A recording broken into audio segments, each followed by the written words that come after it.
बीडच्या केज तालुक्यातील मस्साजोग गावचे सरपंच संतोष देशमुख यांच्या हत्येला आता 100 दिवस पूर्ण झाले आहेत। या प्रकरणात केज पोलीस ठाण्यात 8 जणांविरोधात खुनाचा गुन्हा दाखल आहे। आतापर्यंत संतोष देशमुख प्रकरणात सीआयडी आणि एसआयटीच्या माध्यमातून जवळपास 150हून अधिक जणांची चौकशी करण्यात आली। यात वाल्मिक कराड याची पत्नी, अजित पवार गटाचे जिल्हाध्यक्ष राजेश्वर चव्हाण, युवती प्रदेशाध्यक्ष संध्या सोनवणे, सरपंच संतोष देशमुख यांचे भाऊ धनंजय देशमुख यांची देखील चौकशी झाली आहे। धनंजय मुंडे यांचे निकटवर्तीय वाल्मिक कराडवर केज पोलीस ठाण्यात 2 कोटी रुपयांची खंडणी मागितली। या प्रकरणात गुन्हा नोंद आहे, ज्याचा तपास सध्या सीआयडी तर संतोष देशमुख हत्या प्रकरणात संशयित म्हणून एसआयटी कडून तपास सुरू आहे। आता या 100 दिवसात नक्की काय घडलं याचाच आढावा या व्हिडिओच्या माध्यमातून घेऊ। नमस्कार, मी निरंजन आणि तुम्ही पाहायला सुरुवात केली इन्फोवारी। 6 डिसेंबर रोजी दुपारी 12:30 वाजता अशोक घुले, सुदर्शन घुले, प्रतीक घुले आणि इतर अनोळखी इस्मांनी आवादा एनर्जी पवनचक्की प्रकल्पात अनधिकृत प्रवेश करून आणि प्रकल्प अधिकारी शिवाजी थोपटे यांना शिवीगाळ करत मारहाण केली। या घटनेचा व्हिडिओ व्हायरल झाला आणि चौघांविरोधात गुन्हा दाखल झाला। 9 डिसेंबर रोजी सरपंच संतोष देशमुख यांचे अपहरण करून त्यांचा खून करण्यात आला। सरपंच संतोष देशमुख यांच्या भावाच्या फिर्यादीवरून केज पोलीस ठाण्यामध्ये 6 जणांविरोधात गुन्हा दाखल करण्यात आला। 10 डिसेंबर रोजी यातील दोषी आरोपींना तात्काळ अटक करण्याची मागणीसाठी तब्बल 12 तास अहमदपूर ते अहमदनगर या राष्ट्रीय महामार्ग चक्काजाम करण्यात आला। त्या दिवशी या प्रकरणात जयराम चाटे आणि महेश केदार या दोघांना अटक केली। मनोज जरांगे पाटील यांच्या मध्यस्थीनंतर ग्रामस्थांनी ठिय्या आंदोलन मागे घेऊन तब्बल 24 तासांनंतर संतोष देशमुख यांच्या पार्थिवावर अंत्यसंस्कार केले। 11 डिसेंबर रोजी स्थानिक गुन्हे शाखेने प्रतीक घुलेला पुण्यातील रांजणगाव येथून अटक केली। 11 डिसेंबर रोजी शरद पवार गटाचे आमदार संदीप क्षीरसागर यांनी देशमुख कुटुंबियांची भेट घेऊन सांत्वन करत थेट वाल्मिक कराडवर आरोप करत त्यांना दोषी ठरवले। तर सत्ताधारी पक्षाचे आमदार प्रकाश सोळंके यांनी देखील देशमुख कुटुंबांची भेट घेतली। यातील राक्षसी प्रवृत्तीचे लोक दहशत निर्माण करत असून कायदा व सुव्यवस्थेबाबत चिंता त्यांनी व्यक्त केली होती। परत त्याच दिवशी 11 डिसेंबर रोजी धनंजय मुंडे यांचे निकटवर्तीय वाल्मिक कराड आणि अजित पवार गटाचे केज तालुका अध्यक्ष विष्णू चाटे आणि सुदर्शन घुले याच्यावर केज पोलीस ठाण्यामध्ये खंडणीचा गुन्हा दाखल करण्यात आला। 12 डिसेंबर रोजी भाजपाचे आमदार सुरेश धस यांनी देशमुख कुटुंबांची भेट घेऊन यात गुन्हेगारांचे जे कोणी वाका असतील त्यांच्यावर पहिल्यांदा कारवाईची मागणी केली। 13 डिसेंबर रोजी संतोष देशमुख हत्या प्रकरणात बीड जिल्हा बंदची हाक देण्यात आली होती। तर त्याच 13 डिसेंबर रोजी सरपंच संतोष देशमुख यांच्या हत्या प्रकरणाचा तपास सीआयडी कडे वर्ग करण्यात आला। 14 डिसेंबर रोजी केज पोलीस ठाण्याचे पोलीस अधीक्षक प्रशांत महाजन यांना सक्तीच्या रजेवर पाठवण्यात आले। परत त्याच म्हणजे 14 डिसेंबर रोजी आरोपी विष्णू चाटेची अजित पवार गटातून हकालपट्टी करण्यात आली। या प्रकरणाचे पडसाद हिवाळी अधिवेशनात पाहायला मिळाले। बीड जिल्ह्यातील आमदार सुरेश धस, संदीप क्षीरसागर, विजयसिंह पंडित, प्रकाश सोळंके आणि नमिता मुंदडा यांनी देशमुख कुटुंबियांना न्यायाची मागणी केली। 18 डिसेंबर रोजी देशमुख हत्या प्रकरणात विष्णू चाटेला अटक करण्यात आली। 19 डिसेंबर रोजी सरपंच संतोष देशमुख यांचा शवविच्छेदनाचा अहवाल आला। त्यात त्यांच्या अंगावर 56 जखमा आढळून आल्या आणि मारहाणीत त्यांचा मृत्यू झाल्याचं स्पष्ट झालं। पुढे 21 डिसेंबर रोजी मुख्यमंत्री देवेंद्र फडणवीस यांच्या आदेशाने पोलीस अधीक्षक अविनाश बारगळ यांची बदली करण्यात आली आणि अपर पोलीस अधीक्षक सचिन पांडकर यांच्याकडे अतिरिक्त पदभार देण्यात आला। 21 डिसेंबर रोजी शरद पवार त्यानंतर उपमुख्यमंत्री अजित पवार या दोघांनी देशमुख कुटुंबांची भेट घेऊन त्यांचं सांत्वन केलं। तर त्याच दिवशी म्हणजे 21 डिसेंबर रोजी नवनीत कावत यांची पोलीस अधीक्षक पदी नियुक्ती करण्यात आली। 24 डिसेंबर रोजी मस्साजोग येथील आवादा एनर्जी पवनचक्की येथे झालेल्या मारहाण तसेच खंडणी प्रकरणाचा तपास सीआयडी कडे वर्ग करण्यात आला। 28 डिसेंबर रोजी 3 आरोपींच्या अटकेची मागणीसह वाल्मिक कराडवर खून प्रकरणात गुन्हा नोंदवून अटक केली जावी या मागणीसाठी सर्वपक्षीयांचा मोर्चा काढण्यात आला। पुढे 30 डिसेंबर रोजी वाल्मिक कराड याच्यावर गुन्हा नोंद करून अटक करण्याच्या मागणीसाठी सामाजिक कार्यकर्त्या अंजली दमानिया यांनी जिल्हाधिकारी कार्यालयासमोर सत्यशोधक आंदोलन केले। परत 31 डिसेंबर रोजी वाल्मिक कराड पुण्यातील सीआयडीला शरण गेला। त्या दिवशी उशिरा केस न्यायालयात कराडला हजर केले असता न्यायालयाने त्याला 14 दिवसांची कोठडी सुनावली। 3 जानेवारी रोजी देशमुख हत्या प्रकरणातील आरोपींना पळून जाण्यास मदत केलेल्या डॉक्टर संभाजी वायभासेला एसआयटीने चौकशीसाठी ताब्यात घेतले। पुढे 4 जानेवारी रोजी फरार आरोपी सुदर्शन घुले आणि सुधीर सांगळे यांना पुण्यातून अटक करण्यात आली। तर त्याच दिवशी संतोष देशमुख यांचे लोकेशन देणारा सिद्धार्थ सोनवणे याला देखील कल्याणमधून अटक करण्यात आली। या तिन्ही आरोपींना 14 दिवसांची पोलीस कोठडी सुनावण्यात आली। 6 जानेवारी रोजी जयराम चाटे, प्रतीक घुले, महेश केदार आणि विष्णू चाटे यांना केज न्यायालयात हजर करण्यात आले। त्यातील 3 आरोपींना 18 तारखेपर्यंत पोलीस कोठडी सुनावण्यात आली। 7 जानेवारी रोजी पुण्यात सीआयडीला शरण येण्यापूर्वी वापरण्यात आलेली स्कॉर्पिओ गाडी पोलिसांनी जप्त केली.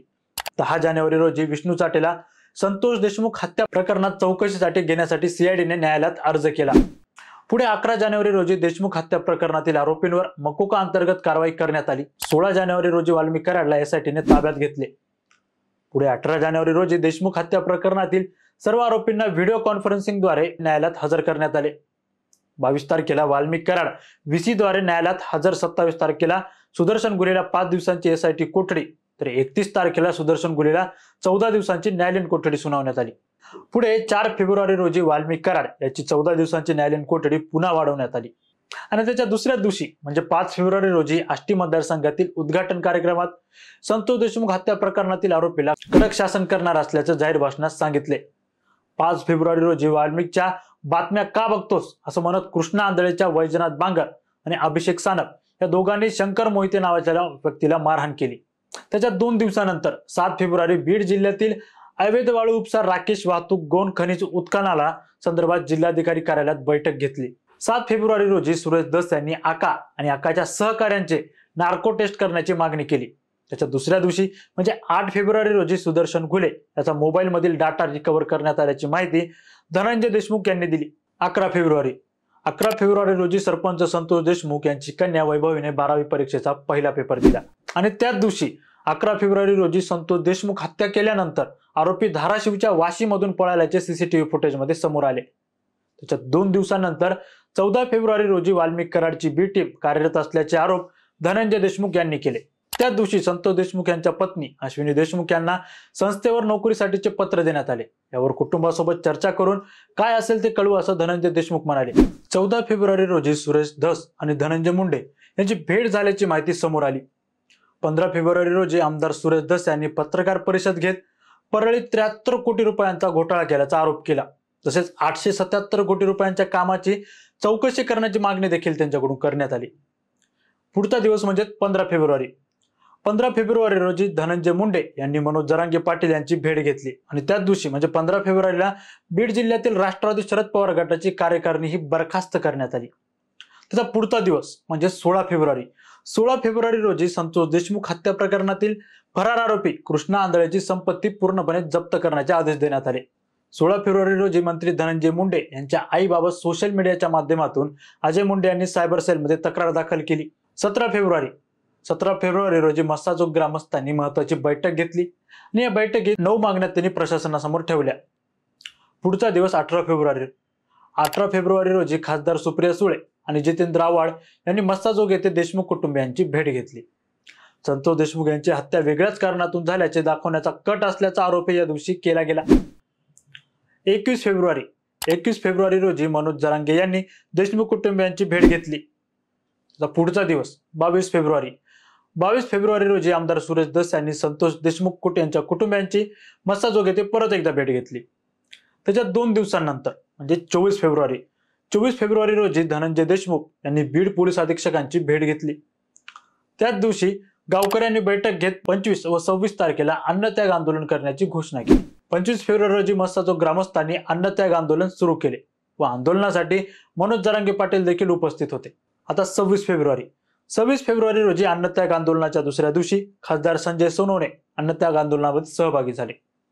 संतोष देशमुख हत्या प्रकरणात ॲडव्होकेट उज्ज्वल निकम यांच्या नियुक्तीचे आदेश देखील काढण्यात आले. 26 फेब्रुवारी रोजी आमदार सुरेश धस आणि बजरंग सोनवणे यांच्या हातून शरबत घेत देशमुख कुटुंबियांनी अन्नत्याग आंदोलन स्थगित केले. पुढचा दिवस म्हणजे 27 फेब्रुवारी रोजी बीडच्या न्यायालयात संतोष देशमुख हत्या प्रकरणाचे दोषारोपपत्र एसआयटी कडून दाखल करण्यात आले. पुढचा दिवस 28 फेब्रुवारीला बीडच्या कारागृहात वाल्मिक कराडला व्हीआयपी ट्रीटमेंट मिळत असल्याचा आरोप देशमुख कुटुंबियांकडून करण्यात आला. त्याच्या 2 दिवसानंतर म्हणजे 1 मार्च रोजी बीडमध्ये पोस्टिंग नको बनत 107 पोलीस कर्मचारी अधिकाऱ्यांच्या बदल्यासाठी विनंती अर्ज आल्याचे समजले. तोच दिवस संतोष देशमुख हत्या प्रकरणातील अटक असलेल्या सिद्धार्थ सोनवणेला केज जिल्हा सत्र व न्यायालयाने सोडण्याचे आदेश दिले. 2 मार्च रोजी जिल्हा कारागृहातील बराक क्रमांक 9 मध्ये वाल्मिक कराड असलेल्या कैदेमध्ये कॅमेरे बंद असल्याचे आरोप देशमुख कुटुंबियांकडून करण्यात आले. या संबंधीचे पत्र संदीप क्षीरसागर यांनी जेल प्रशासनाला दिले. 3 3 मार्च रोजी संतोष देशमुख हत्या प्रकरणातील हत्या दरम्यानचे दोषारोप पत्रातील फोटो समोर आल्याने एकच खळबळ उडाली. 4 मार्च रोजी संतोष देशमुख हत्या प्रकरणातील फोटो समोर आल्याने बीड जिल्हा बंदची हाक देण्यात आली. परत तो दिवस मनोज जरांगे पाटील हे सकाळी 7 वाजता मस्साजोग येथे पोहोचले. त्यांनी देशमुख कुटुंबियांची समजूत काढली. 5 मार्च रोजी परळीत संतोष देशमुख यांना श्रद्धांजली वाहण्यासाठी सकल मराठा समाजाचा कॅन्डल मार्च काढण्यात आला. परत तो दिवस 7 मार्च सरपंच संतोष देशमुख हत्या प्रकरणात अटकेत असलेल्या वाल्मिक कराड यांनी देखील आपल्या संरक्षणासाठी खंडणी दिल्याचे समोर आले. 8 मार्च रोजी सरपंच संतोष देशमुख हत्या प्रकरणातील वैभवीने दिलेला जबाब समोर आला. त्यात माझे काही बरे वाईट झाले तर आई आणि वडिलांची काळजी घे असं संतोष देशमुख यांनी म्हटल्याचं समोर आलं. 8 मार्च रोजी काँग्रेसची सद्भावना यात्रा प्रदेशाध्यक्ष हर्षवर्धन सपकाळ यांच्या नेतृत्वात मस्साजोग येथे दाखल झाली. 9 मार्च रोजी मस्साजोग येथून निघालेल्या 2 दिवसीय काँग्रेसच्या सद्भावना यात्रेचा बीडमध्ये समारोप झाला. 10 मार्च रोजी आमदार संदीप क्षीरसागर यांनी नायब तहसीलदारांना दिलेल्या धमकीचा कथित ऑडिओ क्लिप व्हायरल झाली.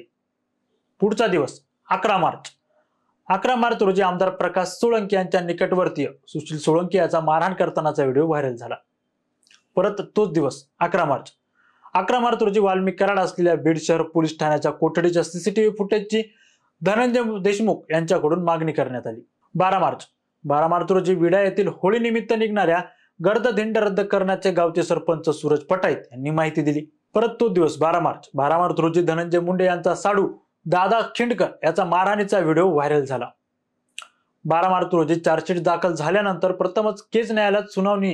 यावेळी पुढची सुनावणी 26 मार्चला होणार असल्याचे न्यायालयाकडून माहिती देण्यात आली. 12 मार्च रोजी धनंजय देशमुख यांचा साडू दादासाहेब खिंडकरसह 6 ते 7 आरोपींवर 307 आणि किडनॅपिंग केल्याप्रकरणी पिंपळनेर पोलीस ठाण्यात तक्रार दाखल. 13 मार्च रोजी बीडमधील पोलीस दलातील कर्मचाऱ्यांना केवळ नाव असलेलेच नेमप्लेट वाटप करण्यात आल्या. 14 मार्च रोजी दादासाहेब खिंडकर याची बीड पोलीस अधीक्षक कार्यालयात शरणागती. 17 मार्च रोजी पोलीस प्रशासनाने बजावलेल्या नोटिसीला उत्तर देण्यासाठी तृप्ती देसाई यांची बीड पोलीस अधीक्षक कार्यालयात हजेरी. 18 मार्च रोजी शिंदे गटाने देशमुख कुटुंबाला दिलेला शब्द पाळत देशमुख कुटुंबियांच्या घराचे भूमिपूजन. यावेळी नारायणगडाचे महंत शिवाजी महाराज व शिवसेना शिंदे गटाचे पदाधिकारी उपस्थित होते. पुढे 19 मार्च सरपंच संतोष देशमुख हत्या प्रकरणाचा खटला बीडमध्ये चालवण्यासाठीच्या अर्ज न्यायालयाचा होकार देण्यात आला. आता देशमुख प्रकरणाच्या पुढील सुनावण्या बीडमध्येच होणार असल्याची माहिती देण्यात आली. 100 दिवसानंतर देखील एक आरोपी म्हणजे कृष्णा आंधळे अजून फरारच आहे. अधूनमधून आंधळेला कुठेतरी पाहिल्याचा दावा होत असतो, पण तो नराधम मात्र पोलिसांच्या हाती लागत नाही. त्यामुळे आंधळेचं नक्की काय झालं, तो जिवंत तरी आहे का? कृष्णा आंधळे हाती आल्यास या केसमध्ये महत्वाचे धागेदोरे हाती लागू शकतात, पण आंधळे कधी सापडणार हा प्रश्न अनुत्तरितच आहे. आजचा हा व्हिडिओ कसा वाटला कमेंट करून नक्की सांगा आणि आमच्या चॅनल इन्फॉरीला सबस्क्राईब केलं नसेल तर लगेच करा. तुर्तास खूप खूप धन्यवाद.